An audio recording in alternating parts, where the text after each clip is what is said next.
Okay sir అన్న నువ్వు down అన్న ముందర బాబు ప్లీజ్ అమ్మా సైలెన్స్ అదేనండి నువ్వు పీటీఐ అవునా మేము రాలేదు రాని చెప్పు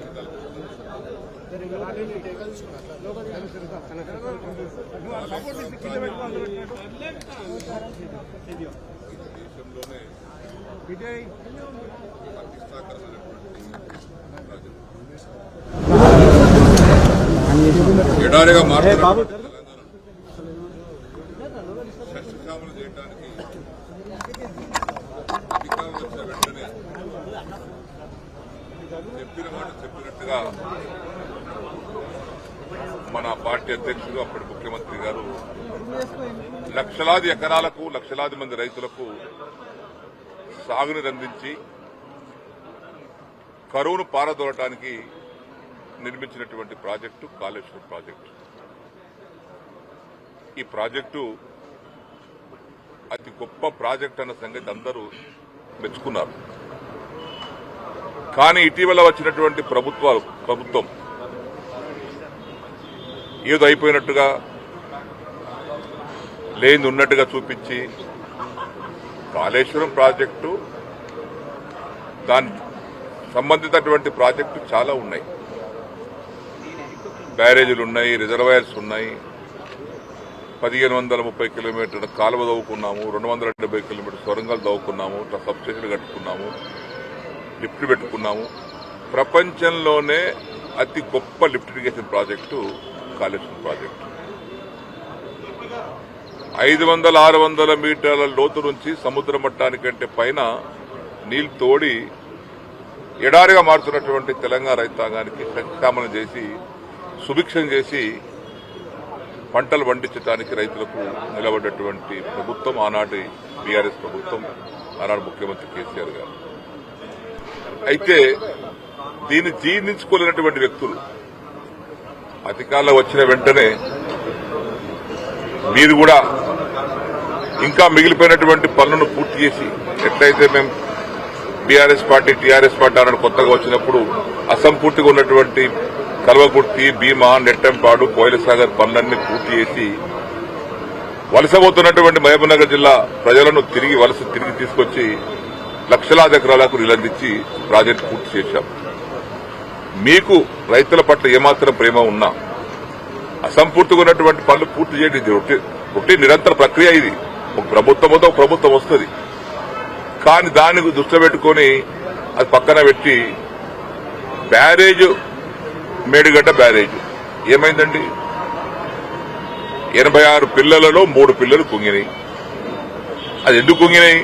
ఏదో సాంకేతిక కారణం ఉండవచ్చు, ఏదో ఎక్కడ లేదు, ప్రపంచంలో ఎక్కడ జరగలేదు, కేవలం మేడిగడ్డ జరిగిందనేటువంటి భూతంతలు చూపిస్తా ఉన్నారు. ప్రపంచవ్యాప్తంగా దేశవ్యాప్తంగా అనేక ప్రాజెక్టుల్లో కొన్ని సందర్భాల్లో సాంకేతికమైన లోపాలు వస్తాయి.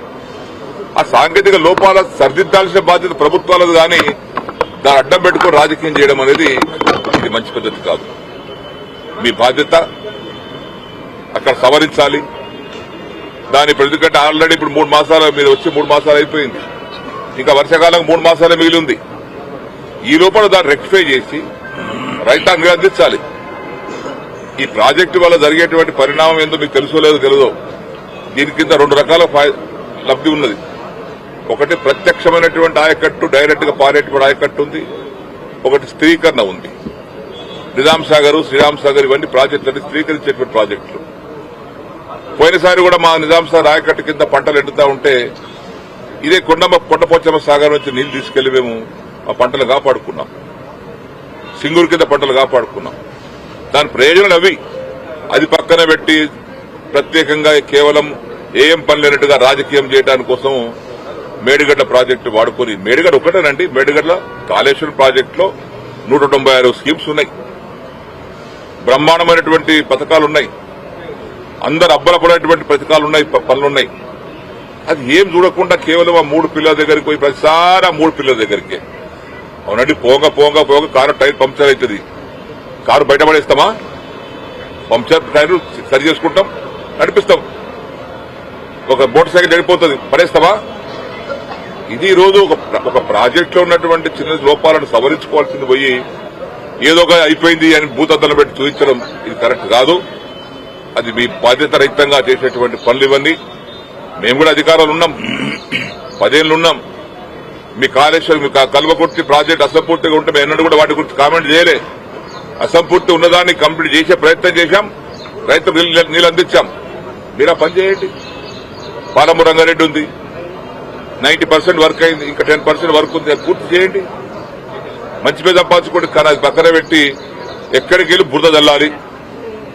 గత ప్రభుత్వం యొక్క పనులను బురదలో పెట్టి చూపించాలి ఏదో జరిగిపోయిందని. ఏది సరిపోతుందంటే కడెం ప్రాజెక్టు పోలేదంటే 2 సార్లు దిగింది. మేము చిన్నప్పుడు చూసినాం, 2 సార్లు దిగిపోయింది కడెం ప్రాజెక్టు. ఇట్లా రేగా ప్రాజెక్టు తెగిపోతాయి. ఈ తెగలే ఇది కేవలం 3 పిల్లలు కుంగినాయి 3 పిల్లలు. అది 86 పిల్లలకు 3 పిల్లలు కుంగినాయి. చిన్న సమస్య ఉండొచ్చు, అది ఇంజనీర్లను కూర్చోబెట్టి మాట్లాడి దాన్ని రెక్టిఫై చేసి మిగతా 86 పిల్లల్లో మిగతా 83 పిల్లలు మంచిగా ఉన్నాయి కదా, బ్రహ్మాండంగా ఉన్నాయి. ఇప్పుడు ఎక్కడైతే లోతుగా నీళ్లు ఆగుతున్నాయో, డెప్త్ ఆఫ్ వాటర్ ఎక్కడైతే ఎక్కువ ఆగుతుందో అక్కడ బాగున్నాయి పిల్లర్స్. సాంకేతిక లోపు ఉంటే అక్కడ ప్రెషర్ కూడా అక్కడ పోవాలి కదా. ఒకవేళ నీటి యొక్క డెప్త్ ఎక్కున్నటువంటి దగ్గర ఏదైనా సాంకేతికం ఉంటే అక్కడ దెబ్బతినాలి. అక్కడ బాగున్నాయి.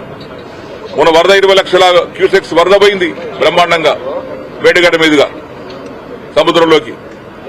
చివర ఉన్నటువంటి మధ్యన 13, 14 పిల్లలు కుంగిపోతే దానికి ఏదో అయిపోయినట్టుగా, ప్రాజెక్టు మొత్తం పోయినట్టుగా, అది పనికిరాని ప్రాజెక్టుగా, మీరు పనికిరాని ప్రాజెక్టుగా చిత్రీకరిస్తే మీకు చెడ్డ పేరు వస్తుంది ప్రజల, రైతులలో. రైతుల జీవితాన్ని పనంగా పెట్టకండి. రాజకీయాల కోసం, రాజకీయ పబ్బం గడుపుకోవడానికి కోసం రైతుల యొక్క జీవితాలను పనంగా పెట్టకండి. రైతులు ఆధారపడి పంటలు పండిస్తున్నారు. ఇప్పుడు చూస్తున్నాం ఎండిపోతున్న కొన్ని పంటలు. మీరు సరైన పద్దతిలో ఆర్గనైజ్ చేయలేకపోవటం వల్ల, రెగ్యులేషన్ చేయలేకపోవటం వల్ల పంటలు ఎండుతా ఉన్నాయి. అది మర్చిపోయి అది పక్కన పెట్టి ఏదో అయిపోయింది అనుకుని భూతద్దం పెట్టి చూపించకండి. ఎట్టి పరిస్థితుల్లో Kaleshwaram project is the top most project in the world, in entire country also. తక్కువ కాలంలో కట్టేటువంటి ప్రాజెక్ట్. గతంలో ఒక ప్రాజెక్ట్ మీరు చిన్నగున్నప్పుడు చూస్తే మీ నాగార్జున సాగర్ గాని, శ్రీరామ్ సాగర్ ప్రాజెక్టు గాని 40 ఏళ్లైనా పూర్తి కాలే. ఇది 3-3.5 సంవత్సరాల్లో పూర్తి చేసి తెలంగాణను సస్యశ్యామలం చేయాలి, సుభిక్షం చేయాలి, కరువును పారదోలాలి, రైతులు ఆనందంగా బతకాలని చేసినటువంటి కార్యక్రమం. నేను అగ్రికల్చర్ మినిస్టర్గా ఉన్నాను. నేను మొదటి స్థాయి ఉన్నప్పుడు కేవలం 67 లక్షల మెట్రిక్ టన్నులు పడినటువంటి ధాన్యం అన్ని కలుపుకుంటే రాష్ట్రంలో ఈరోజు బీఆర్ఎస్ ప్రభుత్వం కేసీఆర్ కృషి వల్ల 3.5 కోట్లకు చేరిపోయింది. ఊరికే వచ్చిందండి. అది గాలికి పంటలు పడినాయా?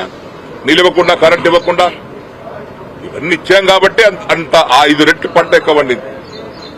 కళ్ళ కనబడతలేమో పంటలు వచ్చినాయి. ఈసారి మీరేమో ఆ రైతు బంధు కూడా ఇంకా ఇప్పటి దిక్కులేదు. మార్చి దాకా గడువు పెట్టారు. ఇప్పటికి 3 గడువు మార్చుకుంటూ వచ్చారు. మీరు చేయాల్సిన పనికి చాలా ఉందండి, చేయండి. మీకు బాధ్యత ఉంది, చేయండి. కానీ కేవలం భూతద్దం పెట్టి మేడిగడ్డ అని ఏదో జరిగిపోయినట్టుగా ఏం జరగలేదు. మీరు తొందరగా ఆ కుంగిపోయిన పిల్లలను రెక్టిఫై చేసి ఇంజనీర్లు పంపించేసి దాని రైతుల ప్రయోజనాలు కాపాడండి. కానీ రైతుల ప్రయోజనాలను రాజకీయం కోసం పనంగా పెట్టకండి. దానివల్ల జరిగేది నష్టం మీకు తప్పితే మాకు కాదు. జరుగుతుంటే ఎక్కడక్కడ రోడ్డు చెడిపోతుంది. మన రాజశేఖర గారు ఉన్నప్పుడు బ్రిడ్జ్ పడిపోయింది ఇక్కడ పంజాగుట్టల, చనిపోయినారు. అంత మాత్రాన బ్రిడ్జ్ బంద్ చేసిరా? బ్రిడ్జ్ కూల్చేసిరా? మనం రెక్టిఫై చేసి మనం నడిపిస్తున్నారు. అప్పుడప్పుడు సాంకేతికమైనటువంటి కొన్ని లోపాలు ఉంటాయి. రోజు పోయి ముఖ్యమంత్రి గారు పోయి, మంత్రి గారు పోయి కూర్చుంటారు. ఇంజనీర్స్ ఉంటారు, వర్కర్స్ ఉంటారు, వాళ్ళు చూస్తారు. బాధ్యత ఉంటుంది. చిన్న లోపాలు ఉన్నంత మాత్రాన ప్రాజెక్టు పనికిరాదు. ఇక మేడిగడ్డ దానికి ఏం లాభం లేదు. కాళేశ్వరం ప్రాజెక్టు ఏం లేదు. లక్షలాది ఎకరాలండి, 50 లక్షల ఎకరాలు స్థిరీకరణ ఆయకట్టు కనుక్కుంటే 50 లక్షల ఎకరాలంటే రాష్ట్రం సగం ఆయకట్టు. అటువంటి దాన్ని పక్కకు పెట్టి దయచేసి ఇప్పటికైనా మీరు రాజకీయాల కోసమే ఈ మాటలు మాట్లాడకండి. రైతులను కాపాడుకోండి, రాష్ట్రాన్ని కాపాడండి. ఈ వచ్చే వర్షాకాలం గల్లా మేడిగడ్డ ప్రాజెక్టు మంచి రిపేర్ చేసి సుందిల్లా, మేడిగడ్డ, అన్నారం ప్రాజెక్టు పాటు అన్ని ప్రాజెక్టు నింపండి. అనంత సాగరు, మల్లన్న సాగరు, రంగనాయక సాగరు, కొండపోచమ్మ సాగరు, ఇవన్నీ 240 టీఎంసీల కెపాసిటీ రిజర్వాయర్స్ ఉన్నాయండి. వెనకడికి ఒక 10 టీఎంసీల రిజర్వాయర్ కట్టాలంటే 10 ఏళ్ళు పట్టేది. మేము చూసిన కల్లారు ఇప్పుడు ఆదిలాబాద్ జిల్లాలో సాత్నాల స్వప్న ప్రాజెక్టు కట్టడానికి 20 ఏళ్ళు పట్టింది. 3 టీఎంసీల నీళ్లు కట్టడానికి 30 ఏళ్ళు పట్టింది. ఇది 240 టీఎంసీల కెపాసిటీ గల ప్రాజెక్టు కట్టడానికి ఇన్ని ప్రాజెక్టు కట్టారు. సత్వరంగా కట్టించి రైతాంగానికి నివేదించడానికి అన్ని ఏర్పాటు కాలువలు తవ్వారు. ఒకప్పుడు చెరువులు కడితే ప్రాజెక్టు కడితే కాలువలు తవ్వేవారు కాదు. ఇటు ప్రాజెక్టు కాలువలు సైమల్టేనియస్ గా ఒకేసారి అన్ని కట్టుకుంటూ చేసి చివరి ఆయకట్టు వరకు నీళ్లు తీసుకెళ్లి ఇస్తా ఉంటే దాన్ని సమర్థించాల్సింది పోయి విమర్శించడం మంచి పద్ధతి కాదు. కాబట్టి నేను కాంగ్రెస్ ప్రభుత్వానికి కాంగ్రెస్ నాయకులకు ముఖ్యమంత్రి గారు విజ్ఞప్తి చేస్తున్నాను. ఇప్పటికైనా మీరు రైతు ప్రయోజనాలు కాపాడండి. కాళేశ్వరం ప్రాజెక్టును దృష్టిలో పెట్టుకుని దీనికి రాజకీయం చేయకండి. ఇలా మేమందరం వెళ్తున్నాం, శాసనసభ్యులు అందరం చూడటానికి వెళ్తున్నాం. ఎందుకంటే మేము కష్టపడి మా ప్రభుత్వం చేసినటువంటి పని మీరు టీవీలో చూపించి మొన్న పోయి పర్యటించారు, దాని ఏదో చిత్రీకరించారు. మేము కూడా వెళ్తున్నాం. మా దగ్గర ఇంజనీర్స్ ఉన్నారు, మాకు కూడా తెలుసు. నిర్మించింది మేము, పుట్టించింది మేము, కాపాడింది మేము. ఇప్పుడు కూడా దాన్ని చూసి వస్తాం, ప్రభుత్వానికి చెప్తాం ఏం జరిగింది అక్కడ. దాన్ని మీరు రెక్టిఫై చేసేటువంటి బాధ్యత మీది. ఈరోజు ప్రతిపక్ష పార్టీగా దాని మీద మాట్లాడి సరైన సలహాలు ఇవ్వడానికి మేము తయారుగా ఉన్నాం. దాని సలహాలు స్వీకరించండి, దాన్ని సరిదిద్దండి, కానీ రాజకీయం చేయవద్దని చెప్పేసి కూడా మరొకసారి విజ్ఞప్తి చేస్తాం. మీరు ఏం చేసినా మీరు చేసిన వైఫల్యం తప్ప ఇది ప్రజలకు చెప్పడానికి ఉపయోగపడుతుంది ఈ యాత్ర అని చెప్పేసి